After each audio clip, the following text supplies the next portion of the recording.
I wanted to know who is the real Gerard Batten, leader of UKIP. So I went to meet him at Westminster. Gerard! Hello! Hello, Katie. Nice to Hello. see See you again. Thank you for meeting me. We seem to have pulled in maybe some of the local weirdos. This is what care in the community has done to us. Well, I think they're Welsh. I think that explains probably So's my quite press a officer. You can't tar them all with the same brush, Katie. No, true.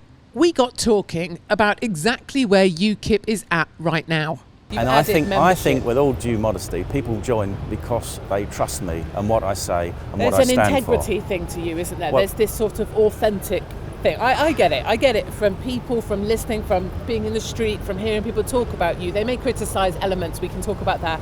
But there's this authentic Gerard thing that you have. for. Well, I always say what I believe and stand for what I believe. I mean, I'm not saying I'm infallible, I'll get it wrong sometimes, I'm sure.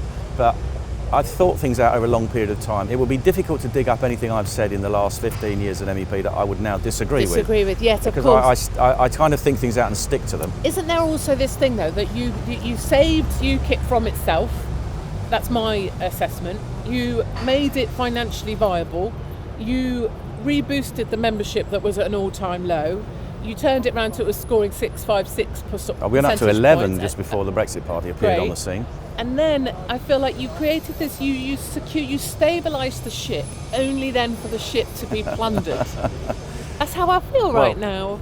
So the only poll that matters is the one at the ballot box, and that's not till the 23rd of May, and there's still another 5 weeks between There them, is. and that's a long time in politics. politics. Now, I think when we're sitting down in a nice, warm, comfortable place, you can ask me a bit more about what I think will. is going on Yes, at the okay, moment, let's do because that. As is normal on these occasions, Gerard and I were heckled by strange people dressed in hats and flags, mostly coming from Wales. Do you know? The fascist party. Yeah, I filmed this. This moron is calling us fascists because we stand up for. We want to be run by our own government, Yeah. in our own parliament, under our own laws and traditions, and then they call you a fascist. I mean, It's the all they world have, is though. gone mad. You know, It has. And I think the thing is, the labels they use so often, so they'll say fascist, they'll say and racist, they've got to think of something new. but the thing is, those labels have become so meaningless. Yeah. And I think, I don't know, I think they must even be wondering, what are they doing?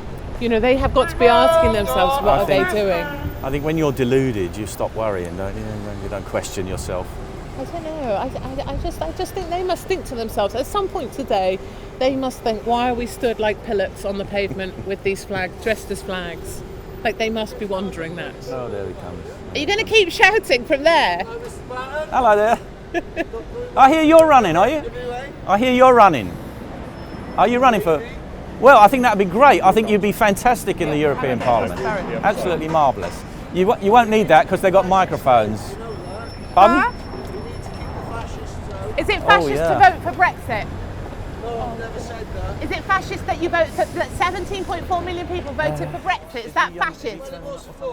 Is that what you're calling it? You're just calling Batten a fascist. A young lad passing by recognised Gerard and wanted to tell him why he thinks the Brexit Party is doing better than UKIP. I'd say I'm actually only 17, but I'm in support of Brexit, which is kind of uncommon. for my Yes, age that's a group. brave thing. It's not as uncommon as you think, actually. There's lots of young kids who are in favour of it. I feel like certainly the growing opinion is the longer this drags out, the more people just want it to be done essentially Yes. and get it done properly. And as a 17-year-old who's also a supporter of Brexit or some version of leaving, why do you think people sit between voting for UKIP or voting for the new, shiny Brexit party? Nigel Farage. Yeah, and why is that? Personality politics, and it's a growing thing, particularly 50 years ago, 30 years ago, it didn't used to be such a big thing. I think Margaret Thatcher probably would have changed that. Since then it's been about the person. That was Tony Blair and John Major. Yeah. Wasn't it? So. And you've got a comedian elected in the Ukraine. Whereas what, Yeah, true. see, whereas what we do, we elect people and then find out they're comedians. They've cut out that Thank long you. process. They've But cut thank out that you. whole process. I appreciate your time. I hope you have a really good day, and thanks for stopping Cheers. to talk to us. Police were out in force today because of the Extinction Rebellion. They weren't just here for Gerard and I, promise. Sometimes it feels like everybody's protesting. Whether you're a random guy in a hat and a flag protesting because you want to remain, or you're a young person who feels like we're destroying the planet, everybody's out to protest something for clicks on Twitter. Gerard and I had to battle our way through Parliament Square just to get clear of this bunch of people who seem to have everything apart from a job. We have two options as far as I can see, and one is that we are in charge of our own destiny. That's why we want to leave the EU. As a planet, as humans and as a planet, we are in control of our destiny. The other one is that climate breakdown. Can I ask you a question, Please. just to interrupt the Of course. constant monologue of you talking? Please. There's this perception I have where I live, and it's a place called the rest of the UK, that climate protesters are massively overprivileged and kind of posh kids, and you seem to be falling straight into that for me. Okay. So can you explain to me why it is that it seems to be almost a luxury of the privileged that live in London to dictate to the rest of us what we should and shouldn't be allowed to do? We're not dictating to anyone. We're speaking about the It feels science. that way. No, I'm just asking you about this idea of privilege. So like your hero and pin-up, Greta, is actually a very privileged individual with privileged parents. It sounds to me, are a privileged individual. I've noticed a lot of... Can I just check where you went to school? No, it's Can I ask where you went to school? Absolutely not. Did you go to a nice boarding school? Does it matter? Yeah, I'm just asking. Does it matter You've in been any way? asking Gerard a lot of questions, Okay, and I've does only my asked background you one. matter? Yes, I've Okay, only so asked you let's one say that- question. let's say I had- let's say I I just fall want into a one different answer. Just before we move forward, Okay. I just want one answer to one question. And I'm just asking, I'm where not is it you answering went it, to 'cause I don't school? think it's So one relevant. question, Gerard's I just just answered. genuinely don't think it's relevant. Gerard has just answered 15 of your Okay, about questions climate very change and about politely. ecological collapse, and you're trying to He's bring my so- background into You're this. stalking us in the pavement with your Okay, I'll plastic go wrap off then in a flowers. minute, but my I just little don't want to posh leave on a friend. bad note like this. Yes, no, well then answer my one question. Where did you go to school, my little posh friend? Sorry, this Just is one not- question. No, just one question. It's all I've asked. Gerard's answered 15. I'm just asking for one question whilst you hold your plastic wrap flowers. Oh, now your cameraman's I went joining to in. Anyone school. got an I went answer? to school. What colour's your underwear? I don't give a fuck. I don't have any underwear. Yeah. I don't wear pants. I don't wear pants. I can show you that too if you like. That's irrelevant. Really I want to just, see that. no. Does he This need is your just help? like- He okay, needs can I your ask a help. quick question? 2 boys against 1 girl. Is that how this have a works? day off. I think Is we're that how going it to have works? to You need leave to- anyway. Oh Yeah, my but I think gosh, we should you're police gonna have barrier to in a stop second. So. filming. You're aware that we're talking about climate change. Do you want to right? see my underwear? You I asked think- to I see think my you're We're all- talking underwear. about climate change. I think you you're, asked to I think see you're my cult underwear. What do you followers. think about climate Cult I'm just followers. asking I'm in when the middle of a like I climate said when you asked emergency. that You're worried question- about where I Still went to haven't got the school. school. Are you re-smogging me? Have a day Still off. haven't got your school. I can't carry Why on. does my school matter? Would you want my A-level results? At least I got some. I wanted to ask Gerard a bit more about exactly what's going on with the Brexit Party. Now, the Brexit Party isn't a party. It's a registered name with the Electoral Commission, so that makes it a party. But it's got a leader, okay, but it doesn't have a governing body and a National Executive Committee. It doesn't have members who have a vote on who the leader is. It doesn't have policies, it has no manifesto, and it is exactly what Nigel always wanted, which is a one-man band. You know, I'm not giving any secrets away to say that he used to admire Geert Wilders. He said, Geert Wilders got this party, it's only him, he doesn't have any members, they're all subscribers, and he chooses the lists and he can get rid of them. And that's precisely what he wants, a one-man band. He's an autocrat. And that's the reason he walked away from UKIP, I think, is he got fed up with dealing with the Democratic Party, because it can be difficult sometimes, you know, any leader will admit. But that's the reason he walked away from UKIP. He thought UKIP was going to collapse back in February, March 2018. It didn't. I believe that what was in the back of his mind was, well, there's an outside chance that there might be European elections. If there is, I don't want to be running with UKIP. I want my own new party where I'm in control 100% of everything. There must be a bit of you, surely, that's just a bit like, well, this is a bit crap. Politics is never fair, it's always unfair, so there's no point in getting upset about that. But the way I'm looking at it is, I've never seen an election like this before. Now, this is about my 14th or 15th election of one kind or another that I've taken part in. In every other election before, you've got your opponents against you, the other political parties, and UKIP's usually got the mainstream media against it. This is unique in that we've got another party going for the same votes that we are, who are backed up by the mainstream media that isn't Labour, Tory or Lib Dem, and that is fairly unique. Now, that's a very, very difficult battle to fight.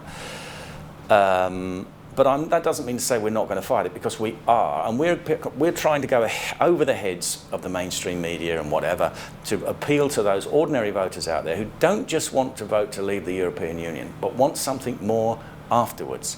Because this is, you know, I think politics all around the world, in every country now, is manipulated. It's a mixture of big money, big business, politicians and the mainstream media. What then enables you to keep going? How come you haven't thrown all your toys out the pram and said, sod this, I'm off? Why are you still here? Well, I got into this for a reason, which is, I came into politics late. I was 38, and I was sitting there. I said to my wife, "You better buy me a rubber brick so that I can throw it at the TV," because this was when the Maastricht Treaty was going, the Treaty of the European Union. I thought, I can't keep complaining. I've got to do something. And here I am, 27 years later, now leading this party. And the last thing I'm going to do now is actually walk away from it. We're going to fight this out until the 23rd of May, and it's in the hands of the voters. They're the ones that decide whether they want UKIP to have a future or not, and whether they want the things that I'm talking about and the party's talking about to be spoken about afterwards. Because I can guarantee you, if there's a massive victory for the Brexit party, it's about getting Nigel back in the limelight, getting him back on the gravy train, and his little clique of acolytes there. And the things that I've been talking about won't be spoken about by them, I can guarantee you that. I asked Gerard whether his relationship with Tommy Robinson had been a bit of a mistake. Personally speaking, and this is just me, I think Tommy Robinson was a massive distraction from UKIP. And I think it's been really unfortunate that, as much as I can sort of separate those two things out in the same way that I hear you're doing, my support for Tommy Robinson being thrown inside and prison will kill him, I believe too, if he goes back inside. But that being entirely separate, I think that should have been Gerard Batten the person as opposed to Gerard Batten the leader. And for us, I think I thought that overlapped. He became this sort of UKIP talisman. You may be right. Maybe this is something I've done which is going to be used, is being used against me all the time. It doesn't mean that I'm right or you're wrong. Whatever happens in the future, in 5, 10 years' time, I will know I did morally the right thing. By standing by him. And not just walking away and letting the dogs. The media and the establishment in this country are like a pack of wild dogs. And they will do this and destroy anybody if they can. So, okay, perhaps I made a mistake. Only time will tell on that. But I did, in my view, the morally right thing. And even now, when I think about it, I think I really did the right thing for the right reasons. I think the morally right thing, supporting Tommy, calling out the establishment for trying, I believe, to politically persecute someone, absolutely right. I think just the overlap with it being UKIP then confused that. But then where do you stand on UKIP going forward with your relationship with Tommy Robinson? And would there ever have been a time where you would have been willing to make a very clear differentiation or a distinction between UKIP and this perceived association with Tommy Robinson, if it could have retained support? Having done something, I wouldn't then renege on that decision, because that would be seen for what it is. And I haven't wanted to do that. What I would have liked him to have done, he's had a few other incidents which have made it difficult from a PR point of view.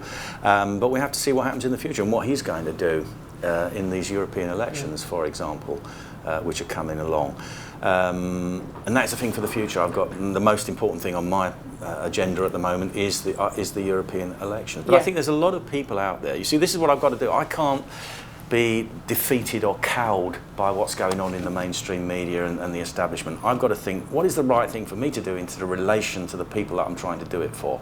And they will decide on the 23rd of May whether there's enough of them that agree with me and vote for me to support me. If they're not prepared to support me, well, they need somebody else. And I think that's one of the challenges, is that what if what if I am prepared to support you, but I'm not a Tommy Robinson supporter, and the media have made me believe that you and him are the same Well, that's thing? the problem, and I would say to everybody, well, do you know how many people... I go to meetings around the country and we'll get a few hundred people in the room and I say, can I ask you a question?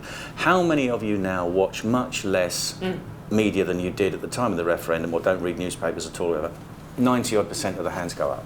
People are not taking their point of view now from the mainstream media. And the point I make time and time and time again when I'm asked this on the mainstream media programmes, he's not a member of the party. He can't run as a candidate. There will be a vote on his membership if and when he ever applies to be a member, and that will be in the next leader's term, whoever the next leader is. I wanted to find out where Gerard's at with his relationship with Nigel Farage. What could Farage have done? You're saying if he had sat you down at some point and said, listen, Gerard, I want to run, I want to lead this, you come in with me and we'll sort this out together. He could have come to me any time in the last year, and when the part, and I mean, he's seen the party picking up and men's coming in, money You coming sorting in. out the bills, Now, you sorting out the finances. yeah, he could have you come. sorting out the membership. In fact, he didn't even have to come to me. He could have said, "Well, you know, Gerard's doing a great job. Such He's a person. rebuilding the party. But you know, we're going into there's going to be a European election, I fear, and we really need to win it. And so I'd really like to invite Gerard to stand aside. Let me be the leader. He can be the Brexit spokesman." Then I would have had to think, well, what do I think is going to happen if there is a European election? And I would have actually had to seriously consider that, wouldn't I? Yeah, well, you might have done it. I might have done it. I would have seriously considered it. Yeah, Because, but it just never happened. no. Have you ever been tempted to like, ring him up and go, Nigel, don't be a pillock. Why don't we just do because this together? we didn't Or have maybe without that. the We pillock thing. didn't have that kind of relationship anyway. I mean, When my first Unfortunately. husband, there's been many. When my first husband left me, I rang up the girlfriend that he ran off with to ask if I could have my husband back. That's the level of, what would you say? Dolly Parton could write a song about that. But what I'm trying to say is that's really debasing as a wife. Is there any sense that one of you two could have just done the ultimately horrific? I mean, I remember it now. I can feel myself feeling ill. It was horrific. Could you guys not have done something like that? Well, I think it was his place to ring me. When I'm sitting in an office and travelling around the country, desperately trying to save this thing from going down the toilet pan and getting bills for 175,000 quid and racking my brains how we're going to keep the thing on the road, I think it was more of a case of him ringing me up and saying, well, you've done a good job. Now we've got to think about what's coming down the road.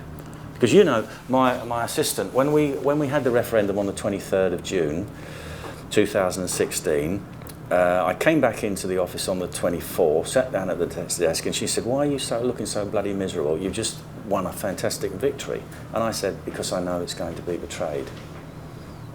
And here we are sitting nearly 3 years later, and it's been betrayed. And that is a tremendous struggle now to oppose this. And I often think this, and I'm the man leading the opposition to try and turn this around. I think. Do you wake up in the morning in your gym jams and go, holy crap, I'm a leader What makes you of a think I'll wear party?" gym jams? I really want you to wear stripy gym jams. Please tell me you wear stripy gym jams. That will have to remain a Okay, but I secret really between want me you and my to. wife. Oh yeah, sorry, I'm not trying to pry. I did say I wouldn't pry, but I just want you to wear gym jams, like those really long ones with a hat with a thing on the end. A tassel. Yeah, just saying. Well, I might now. Now you put the idea in my mind. Many of you sent questions for Gerard Batten under the hashtag AskGerard. Here's his answers. Would it be possible for the Brexit, for UKIP not to stand in areas where the Brexit Party is standing? That means everywhere except Northern Ireland, because I believe they're not standing in Northern Ireland. UKIP is standing in all of the 12 regions of the UK, which is Scotland, Wales, Northern Ireland, and the 9 regions of the UK. So where am I not supposed to stand? Everywhere? It just doesn't work. Ask him, why couldn't you and Farage work together? Well, that was his decision, because we did over those years, all of those years in UKIP, where we were part of the same party working for the same thing. He's the one that decided to walk off, not me. I've been, as I've said already in my answers, got UKIP back on track to the point where we can fight these elections, and then he starts up a new party. How long ago is it? 2 weeks? Is it 3 weeks? Not that long ago that the whole thing was announced. And suddenly I'm supposed to stand down because of that, and all my 30,000 members are supposed to accept that they don't go into battle. I don't think so. When you go to a drink, I can't read. When you go to a pub for a drink, what's your favourite tipple? Well, it depends, you see, because I'm putting on a lot of weight. Normally I used to drink lager. Normally I used to have a pint of Baileys. Gin and tonic sometimes, which is not as fattening, is it? I don't know, so I'm told. Do you have slimline tonic? That's what vegans have. No, not really. Don't no. do what vegans do. It's terrible. 3 top substantial differences between UKIP and the Brexit Party outside, this is good, outside of their stances on Europe. I can almost answer this. We have got a proper constitution with a governing body, members who have a vote, and we have a manifesto. You actually have a manifesto? We've always had a manifesto, and it gets updated at election time and in between sometimes.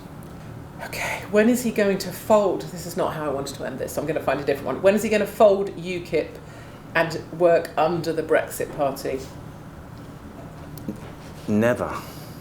The universe will not last long enough.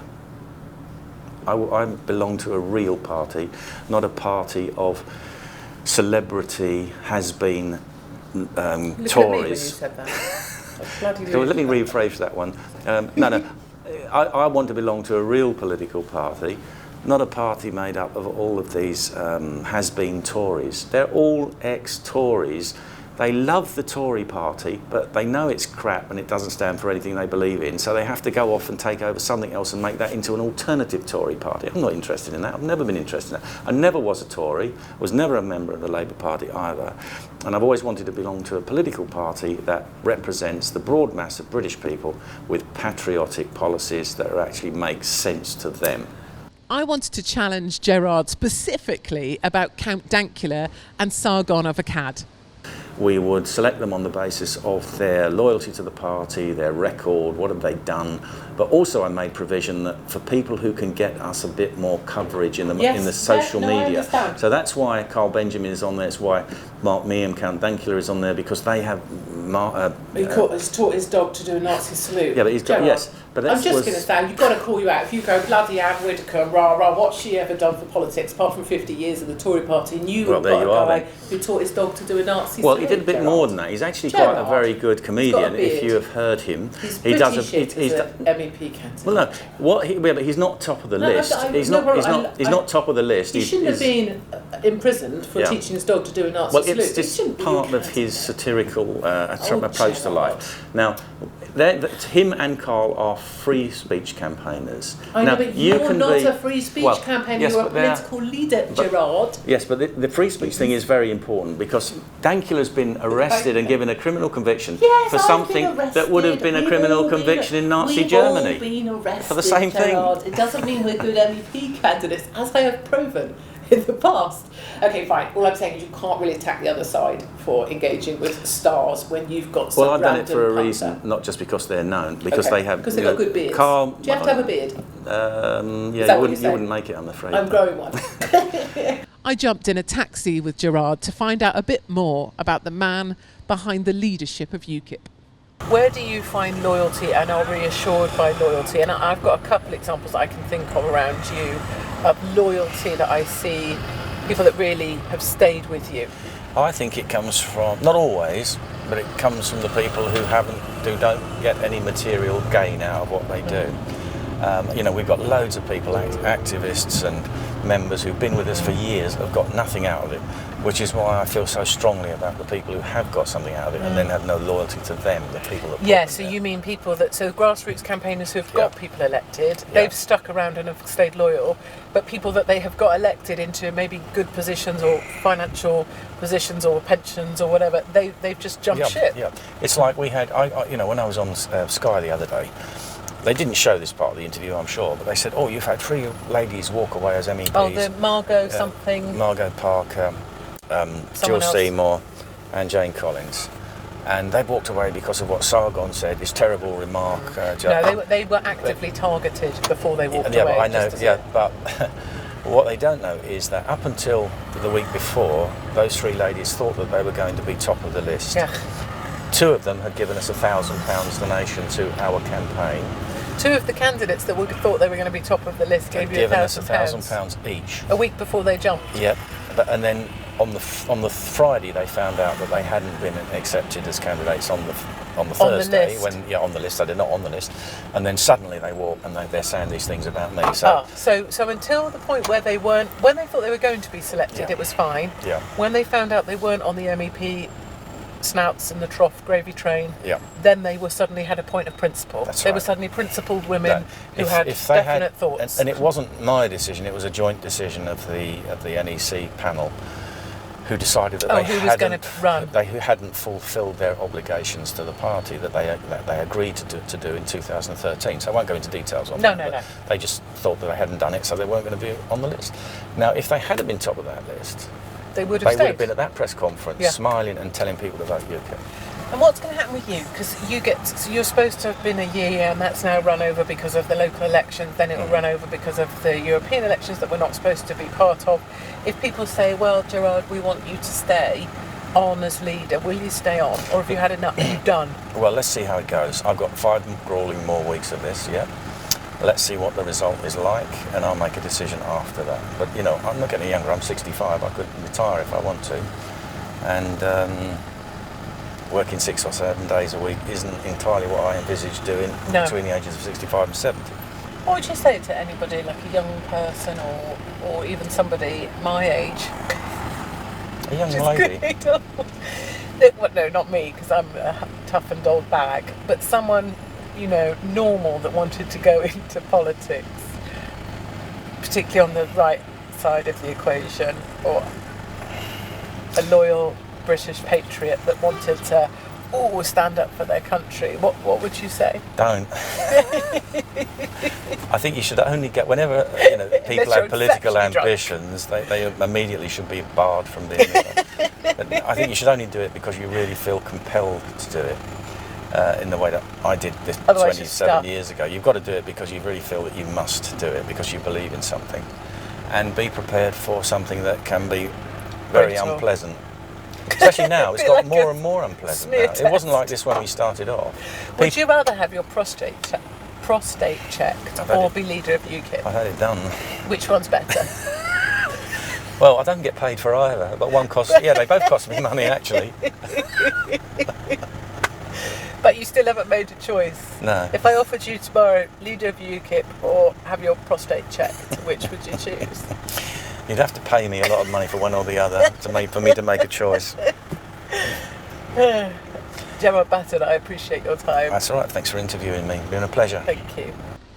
In an age of frippery, insta-fame and showmanship, you know what? Maybe a bit of boring Batten is exactly what Britain, if not Brexit, actually needs.